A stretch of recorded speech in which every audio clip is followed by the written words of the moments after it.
Donald Trump est-il fou ou redoutablement rationnel? Depuis son retour au pouvoir, il menace, provoque, déstabilise le Groenland, l'Europe, le droit international, la monnaie mondiale. Rien ne semble lui résister. Alors folie ou stratégie assumée?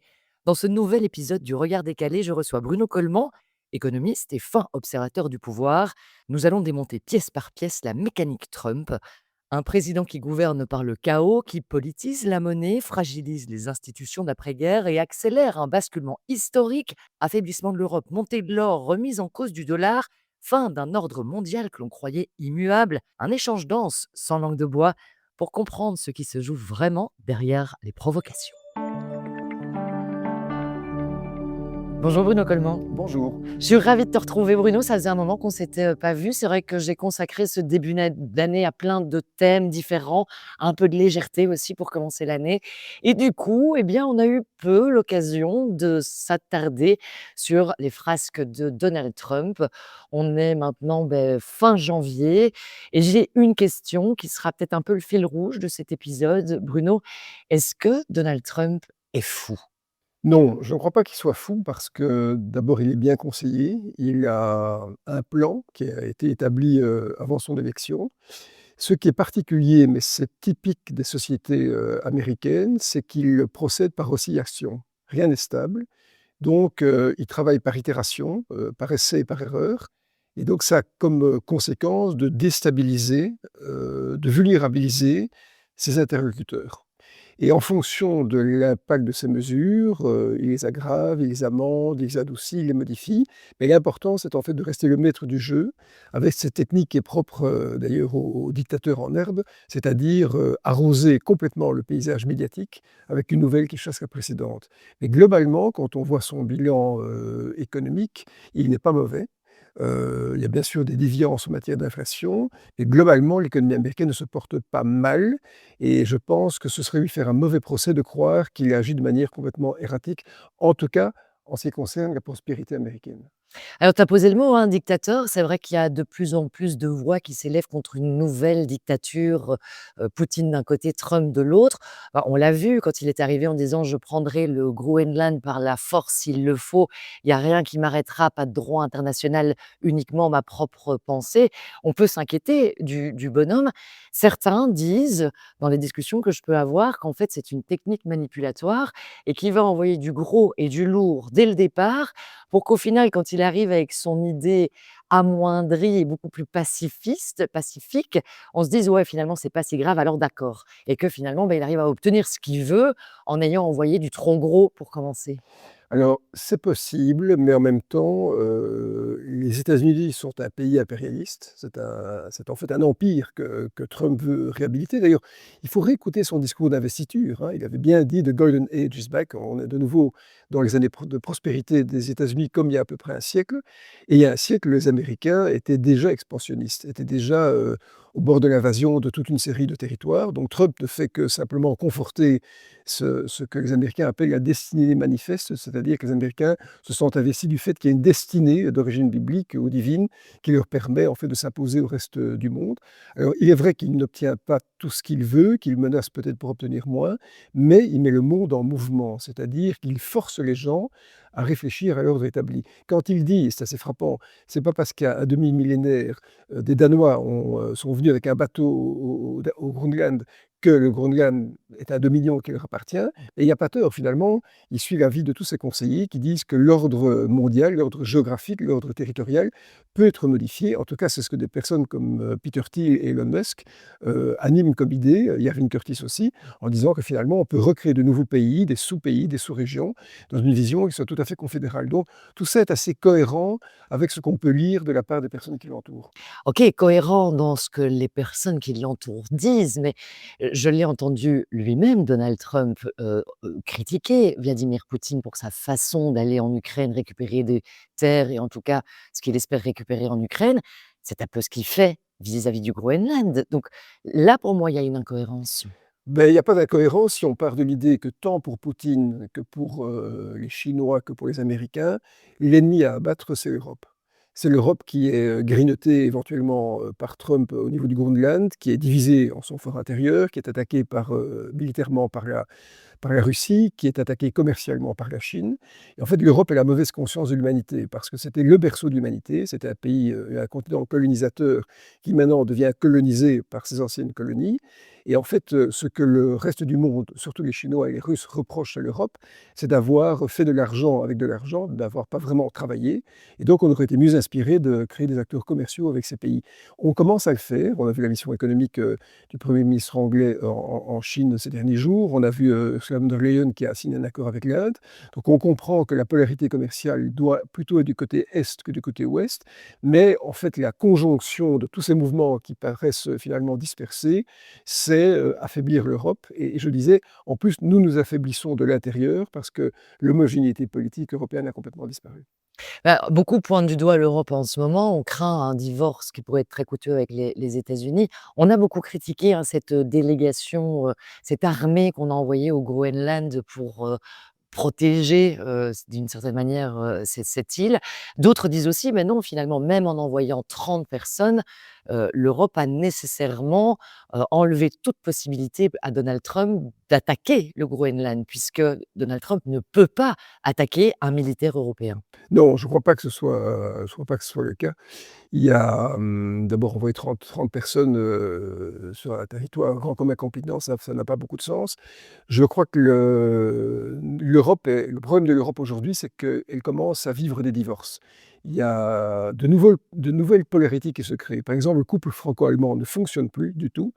Le chancelier allemand réarme son pays, ce qui aurait été impensable il y a quelques années, tente de tracer un axe plus fort avec l'Italie, par exemple, ce qui veut dire qu'en fait, il y a de nouvelles configurations qui se mettent en œuvre. Et donc, le moteur originel de l'Europe, qui était en fait la France et même l'Italie plus le Benelux, c'est plus ça aujourd'hui qui marche. Donc, on est je pense, en danger. Et puis, de manière prospective, qui va diriger l'Europe, en tout cas les pays européens dans quelques années? Ça peut être le Rassemblement national en France, ça peut être aussi très bien, ce sera Mélanie évidemment, ça peut être l'AfD en Allemagne, et donc on va voir que des partis souverainistes vont s'imposer, et ça va devoir conduire l'Europe, au-delà de l'aspect militaire vis-à-vis de Trump, à repenser sa gouvernance. Et je crois que progressivement, on va devoir immanquablement, presque immanquablement, migrer d'un modèle qu'on voulait fédéral vers un modèle qui soit plus confédéral, avec sans doute dans certains domaines l'abandon de la règle de l'unanimité, pour permettre à des pays qui ont voilà, des destinées, on va dire, plus souverainistes, de pouvoir s'exprimer et de pouvoir s'intégrer dans cette nouvelle Europe, en tout cas cette Europe reconfigurée. Alors, il est indéniable, hein, que l'Europe doit bouger, se secouer, se repenser. Je voudrais quand même qu'on revienne un instant aux États-Unis, à Donald Trump et à cette, potentielle, folie. En tout cas, c'est la question que je me pose.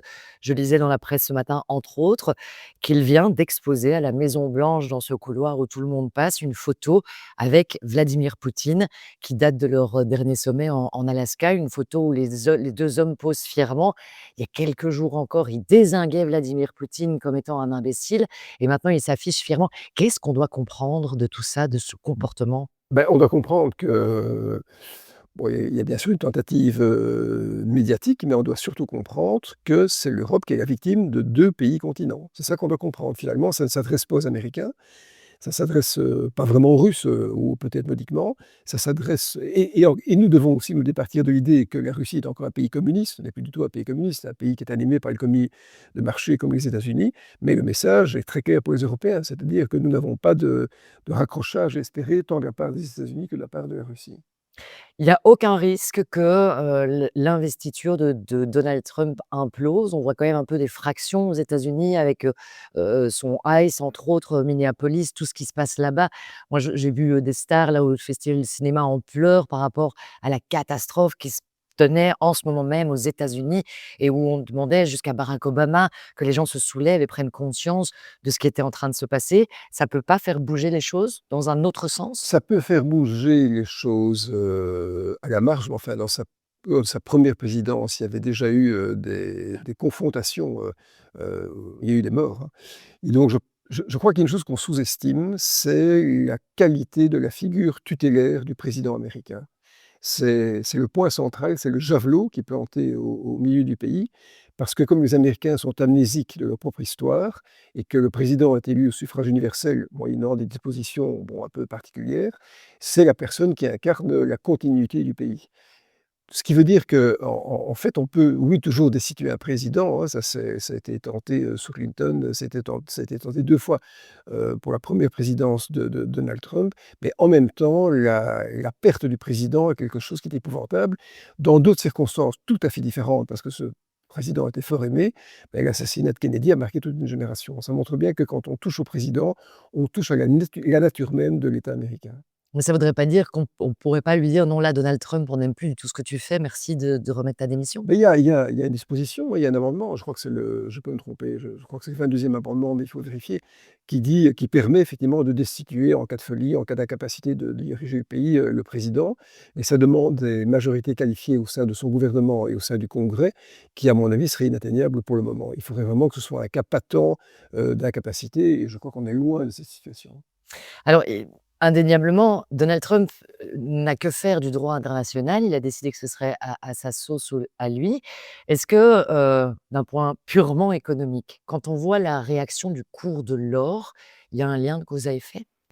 Oui, c'est évident. Je crois que autant Donald Trump a brisé les institutions d'après-guerre, notamment l'ONU, hein, auquel il veut mettre fin, mais en cause aussi le FMI, la Banque mondiale, autant il faut comprendre que les États-Unis pourraient très bien mettre en œuvre un sabordage monétaire, une sécession monétaire.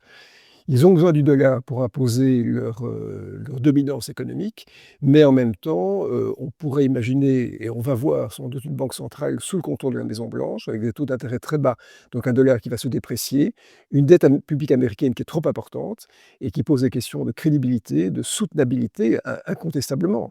Alors tant que le dollar est une devise que les États-Unis arrivent à imposer au reste du monde, ce n'est pas grave. Le dollar, le reste du monde finance les États-Unis, mais si à un moment, il y a des doutes sur la crédibilité du système monétaire américain, là, les marchés financiers vont s'adapter. Et ce qui se passe maintenant, je crois, c'est qu'il y a sans doute des banques qui ont pris des positions contre le dollar et qui doivent maintenant régulariser ces positions avec ce qui génère une augmentation du cours. Mais de manière plus fondamentale, des banques centrales remplacent les obligations du Trésor américain à court terme et sans doute aussi à long terme par de l'or, c'est le cas de la Chine. Ça veut donc dire qu'il y a peut-être une émergence monétaire, un autre écosystème qui va commencer à s'imposer autour de la Chine. Je ne parle pas d'un étalon or, on l'a connu entre 44 et 71, mais on peut très bien imaginer que la devise chinoise, garantie par un actif qui soit tangible, ben, soit de nature à s'imposer par rapport au dollar. En tout cas, il n'est pas normal de voir un dollar qui augmente de 1 à 2 par jour. C'est qu'il y a un frisson dans le marché extrêmement grave.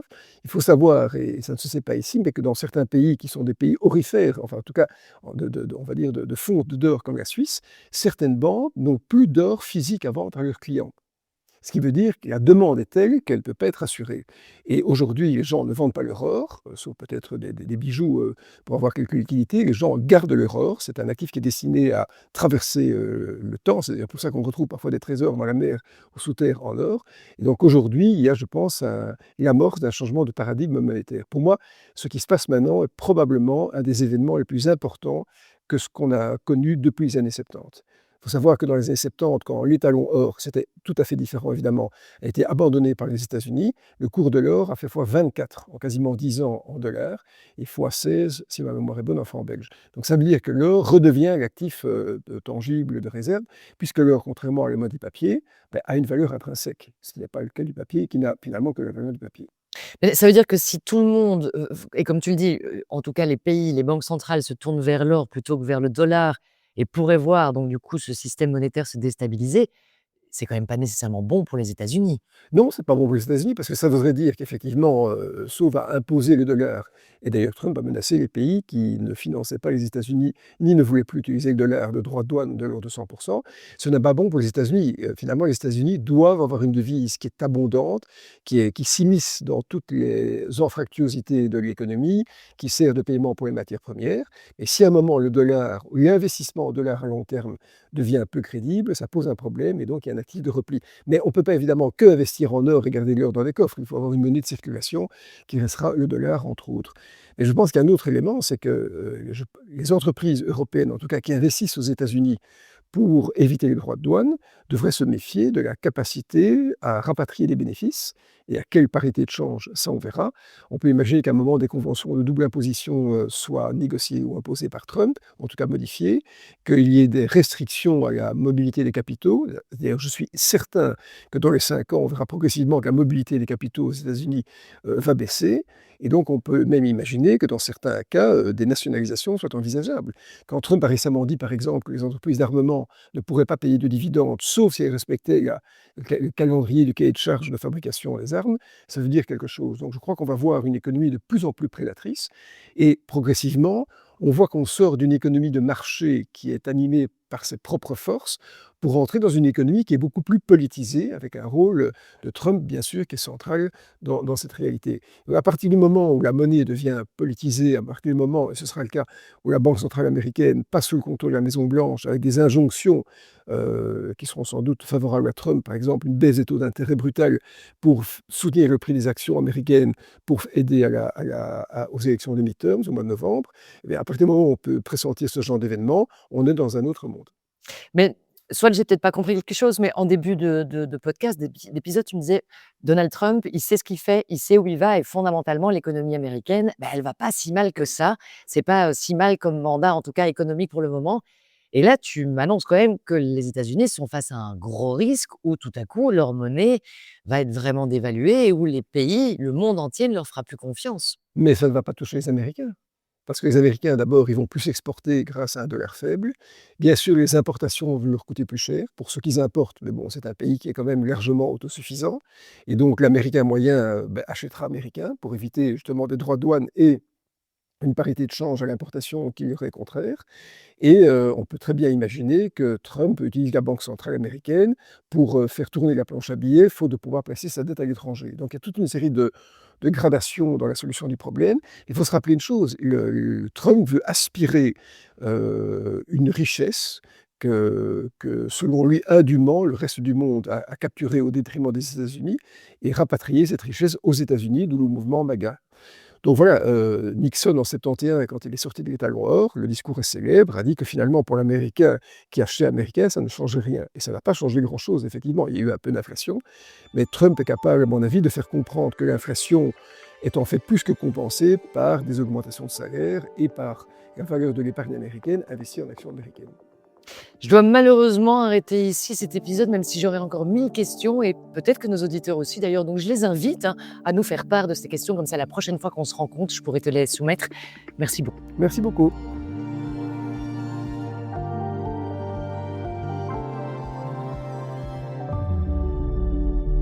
C'est tout pour l'instant. À partir de février, nos podcasts quotidiens changent de canal. Le journal des marchés rejoint Trends Bourse et nos podcasts de décryptage sont désormais disponibles sur Trends Tendance.